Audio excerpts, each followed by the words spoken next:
Hey. Welcome to our live stream. My name is Elle. I'm the program assistant at Marine Conservation Institute. My name is Ruth, and I'm the Finance and Operations Manager at Marine Conservation Institute, and we are in our current California headquarters. Hi everyone. My name is Z or Isabel. I am the Coordinations and Development intern here at MCI. Very excited to join from DC, so happy to be here. Oh, sorry, I'm actually getting a call. Just give me 1 second. So sorry. Hello? Oh, Who's on the phone? it's the ocean. Sorry. I'm so sorry. You never don't pick up a call from the ocean, you know? You gotta. Sorry, what was that? Oh, okay. Yeah. Oh, you want to talk to Ruth? Okay. Yeah, sorry. Ruth, it's for you. The ocean wants to talk to you. Hello, Ocean? Oh, what's going on? Oh, you're stressed with everything that's happening? Yeah, it's a tough situation right now. Well, what can we do to help? Okay. Yeah, that sounds like a good idea. Yeah. Okay, bye, ocean. What did Sounds the like ocean have to say? sounds like she's stressed. Yeah. Yeah, she's really stressed. Oh, My yeah. goodness. Why, why, why do you think she was so stressed? Yeah. I mean, I feel like the current situation right now, in terms of ocean conservation, the environmental movement, it's pretty grim at the moment. We're seeing a lot of attacks, honestly, on, work and protections for really important ecosystems, including marine ecosystems and the communities that depend on them. And we're seeing a lot of attacks to that. So it's a pretty grim time. I think a lot of us are feeling a little bit overwhelmed by the current news cycle. So yeah, especially as young people, young early career professionals in the ocean conservation field, yeah, it feels a little bit disheartening and overwhelming right now. I don't know how you guys feel. Yeah, I feel Yeah. like a lot of us are worried about what's happening and what we can do to help the ocean and see what else is out there to assist with this. Yeah, I mean, as an example, something that we watched happen just a few weeks ago was the Pacific Islands Heritage National Marine Monument being open to industrial fishing. And so we have a website called Marine Protection Atlas, mpatlas.org, where we track global ocean protections and how effective they are. And we watched, the percentage of protected areas in the ocean that are fully or highly protected and really protecting biodiversity.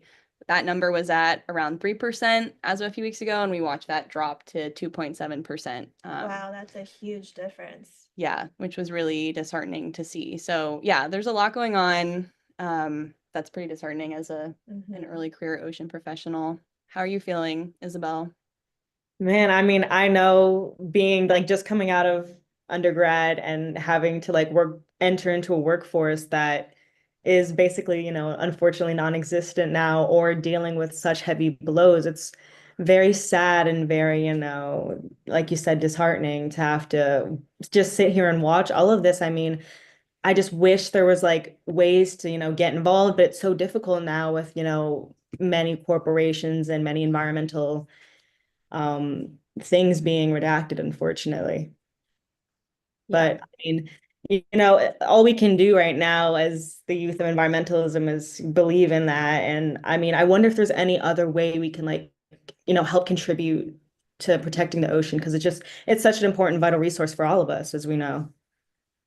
Yeah. Yeah, what is our organization doing? That's a great question, Ruth. So glad you asked. And yeah, I mean, I think we all feel really fortunate to work at an organization, Marine Conservation Institute, that is supporting a lot of really important programs that really advocate for effective ocean conservation around the world. And one of those programs is called our Blue Parks Initiative. So essentially, we support marine protected areas, which, if you're not familiar with that term, it's it's like the same concept of as having a park, like a national park, but in the ocean. And they, restrict things like fishing, and mining and other activities that might harm marine life there. And so through our Blue Parks initiative, we set a science-based standard for the highest level of those protections. So these protected areas that meet that standard are really protecting biodiversity, but they're also benefiting and involving local communities. And so they win the Blue Park Award. And so we have 30 of these blue parks all around the world, that are doing such amazing conservation work in their areas, and really protecting marine life, and benefiting coastal communities at the same time. There are a lot of also climate benefits to protecting these ecosystems that, sequester carbon dioxide. And so they're doing amazing work. So the Blue Parks Initiative, and our Blue Parks are really incredible and so inspiring to kind of look at during this time, because it's actually, while all of this, kind of all this news and all these bad news stories are floating around, it's so amazing to see examples of hope and good news that's actually happening out there in the world right now. So we have our blue parks, and then we also have blue sparks, which are marine protected areas that are working towards the blue parks standard. So that really high level that we've identified as being like the best standard, basically, of marine protection. So we also partner with blue sparks all around the world. I think we have 10 of them right now, and gaining more every year. So it's really amazing to kind of see that work actually happening, and be part of an organization that is supporting that work. So yeah, there's definitely things to be hopeful for. Yeah. But speaking of blue parks, one of the reasons we're, talking to you all today and going live right now is because we have a really exciting campaign, which we launched on Earth Day, which was already over a week ago, which is wild. But our campaign is called Map Your Love for the Ocean, and we're fundraising for our Blue Parks Impact Fund, which goes directly to those blue parks and blue sparks that I was talking about before. So every year we give them funding through the Blue Parks Impact Fund to, do really important things like buy equipment, to manage their marine protected areas, have beach cleanups, involve the local community in their work. So this Impact Fund is really, really important and allows our partners around the world to do the actual on the water conservation work that is incredibly important, especially because we have this global target of protecting 30% of the ocean by 2030. So this work really is vital for that as well. So through our Map Your Love for the Ocean campaign, it's kind of twofold. We're trying to get people to share their connection to the ocean and why they love it, and also kind of raise awareness and funding for our blue parks through the Blue Parks Impact Fund. So I can show you our map if you haven't already seen it. So I'll go ahead and share my screen. It's really cool, and definitely encourage you all to check it out if you haven't already. You can find it on all of our on our website, on our social media channels, LinkedIn, Instagram, Facebook, all of them. But yeah, this is the current map of, so we have in the orange hearts, the heart pins, those are the blue parks and blue sparks that I was talking about. So definitely encourage you all to go click on those pins, because you can actually learn about these amazing marine protected areas and the management teams and communities, that are running them and doing some amazing work. So Oh wow, Elle, can you show them one or two of them? yeah, let's take a look. So some of them have also received funding through this Blue Parks Impact Fund before. And so they have done, started doing some of this on the water conservation work using the funds from the Blue Parks Impact Fund. And now I'm gonna have to remember which ones have gotten that funding before. So I But can click on the yeah. pin or go to the website and see where the grant awards are going to help each park and what they're using the funds for? Yeah, exactly. So if you want to, know where your money is essentially going to help blue parks, you can actually see what they have used this funding for in the past. So yeah, so I'm pulling up El Parque Nacional Natural, Old Providence McBean Lagoon, which is, I believe, in Colombia, I think. There Yes. you Yeah.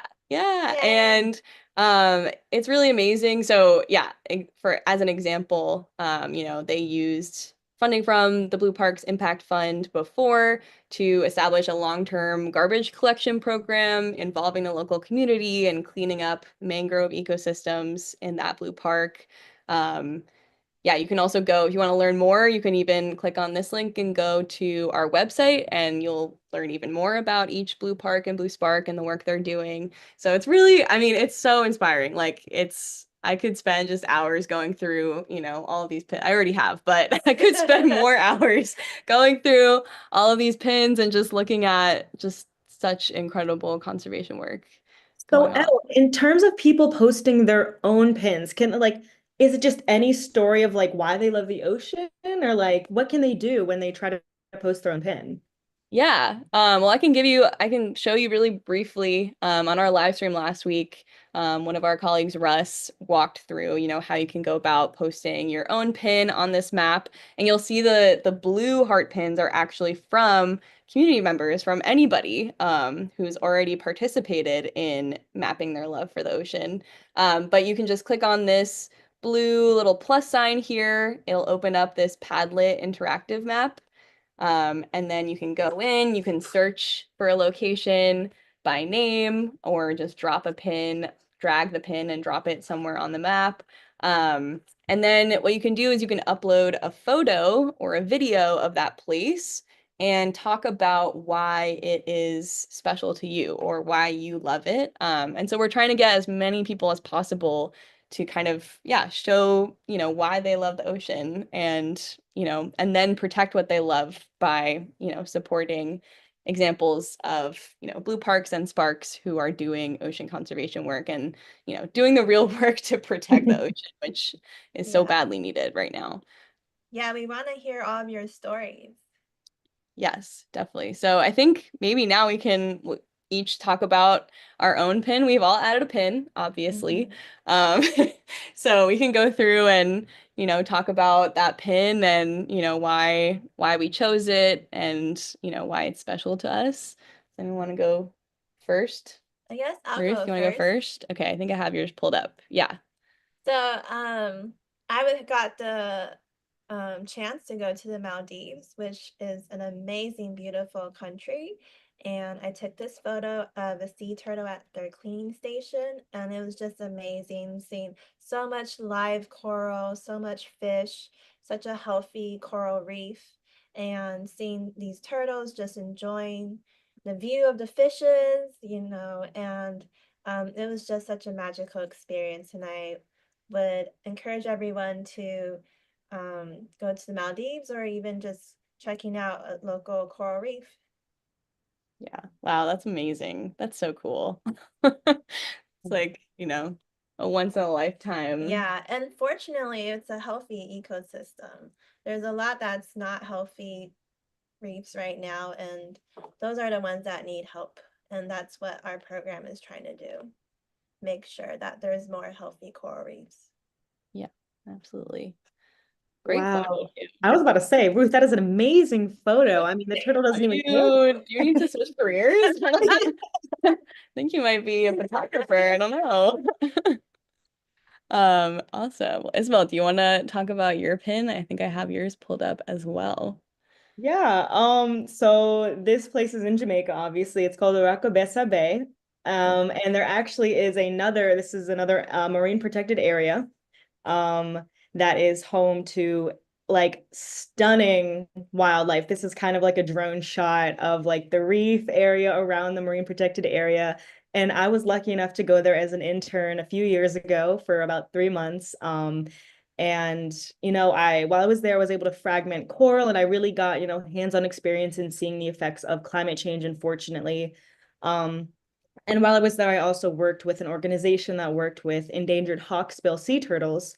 And unfortunately, I worked with releasing them, protecting them, but I saw the sea level rise impact for the nests. And, it is very prevalent in, coastal areas such as this, that there needs to be a change and there needs to be help. And I mean, that's why I'm so happy to be part of such an amazing team like, MCI, because the work that everyone's doing here and is actively, contributing, and, all the fundraising that happens actually goes into helping protect such diverse and important ecosystems like the one I visited here. It's just enough words can't be said about the beauty of the world once you actually take a step into it and really immerse yourself in the biodiversity there.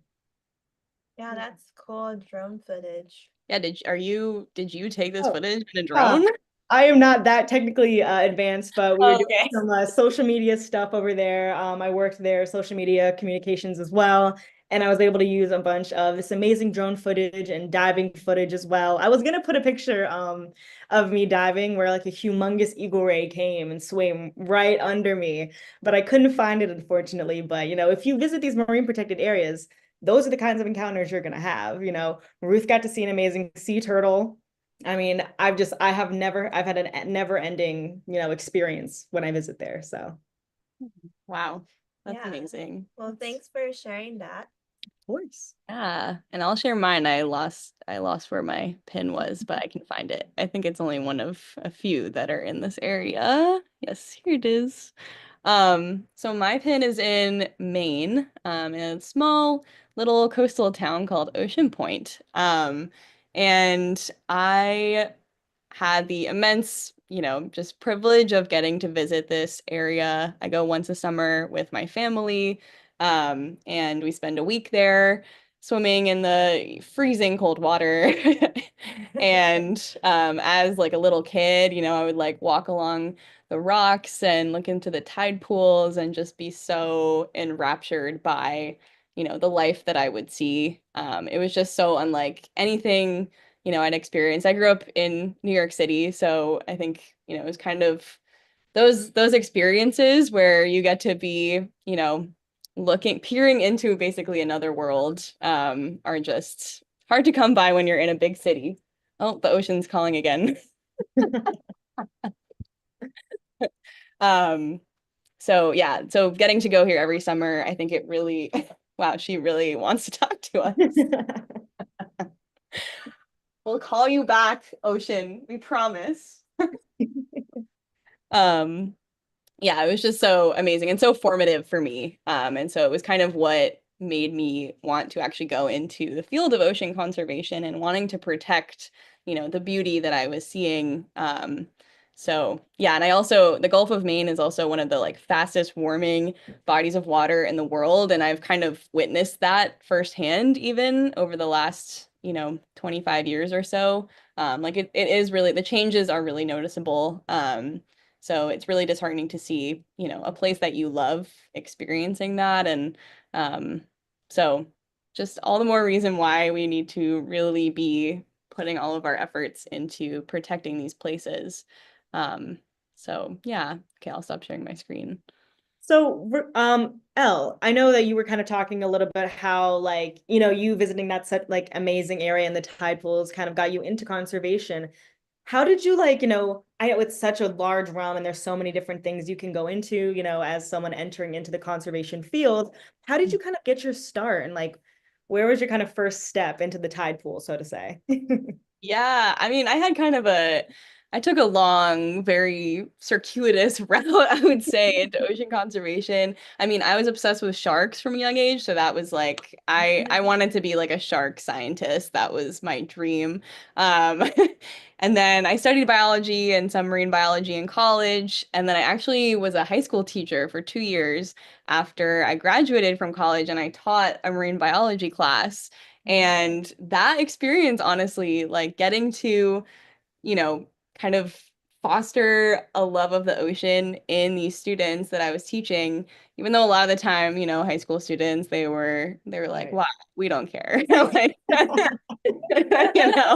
it's hard to get them engaged sometimes, but the few that were, really into it and kind of discovered their love through my class, that was really impactful. And I think it kind of showed me that, it is really important to be inspiring others to care.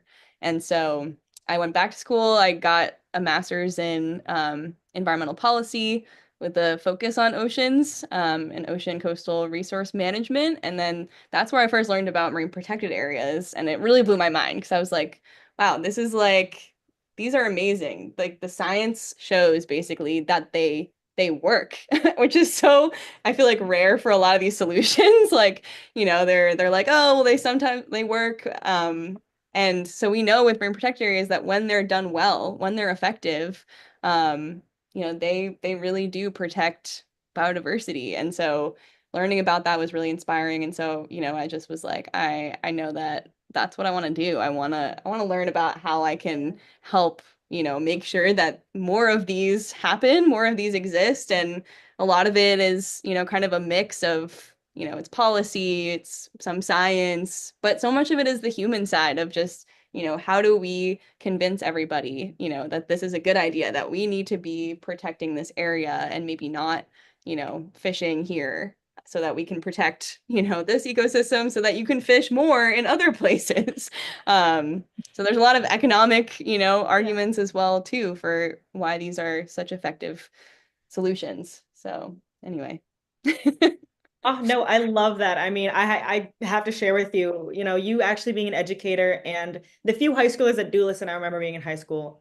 Everyone has a struggle listening in high school. I get it. But, my science teacher actually was the reason why I went into science because he was so passionate and he just made me realize like how amazing science is. Like it explains the way the world works. That's awesome. Like I always thought that that was so intriguing. So I know Yeah. that you definitely touched some like primal, okay, like, wow, excuse me. Excuse me. You definitely inspired some kids when you Uh, were teaching them. Honestly, I re-inspired myself. That was like the biggest takeaway. It was like I got re-inspired. I don't know how many of them were inspired, but I was inspired. I was like, I need to go back to school. I need to like do this because this is so cool. Yeah, but no, totally agree with what you're saying. I mean, and ocean science in particular is like we don't know so much about the ocean. Like, I mean, we don't know most of it essentially. Yeah. And so much is left to be explored and discovered and learned about. So it's just like a never-ending kind of frontier of discovery, which is just the most exciting thing. And so we want to make sure we can keep like discovering the things. And so we want it to be healthy for the future. So And please. that's why it's important that our organization is full of marine biologists and scientists Yeah. with science proof to help. But also non-scientists, Yeah. it's important to have everybody. Everyone needs to be at the table for this, we can't just have scientists. We need to have everybody. So yeah, I think I encourage, even if you don't have a science background, Yeah. but care about the ocean, it all goes back to love, if you love something, like, yeah, work to protect it, do what you can, get involved. So No, 100%. Make a difference. yeah, it's true. Yeah. So don't get disheartened. Hey, We're all in this together. We can do it. It's yeah. got this. Oh yeah. Well, I think we're almost at time, but thank you all so much for joining us today on our live stream. Please go to our website. Go to, I think the link is love-ocean.marine-conservation.org to map your love for the ocean. And there's a link there to donate to the Blue Parks Impact Fund, which, as we said before, is the fund that's going directly to these blue parks and sparks around the world that are doing the amazing, inspiring work that we want to make sure continues. So please go support if you can, and share this around with friends and family. Let's get lots of people involved. Let's see how many pins we can add to the map. And I believe we also have a live stream happening next week as well. So look out for some information on that if you want to hear more Map Your Love for the Ocean. love. So yeah, with that, thank you so much, everyone. Thanks for listening. Thank Yeah. you.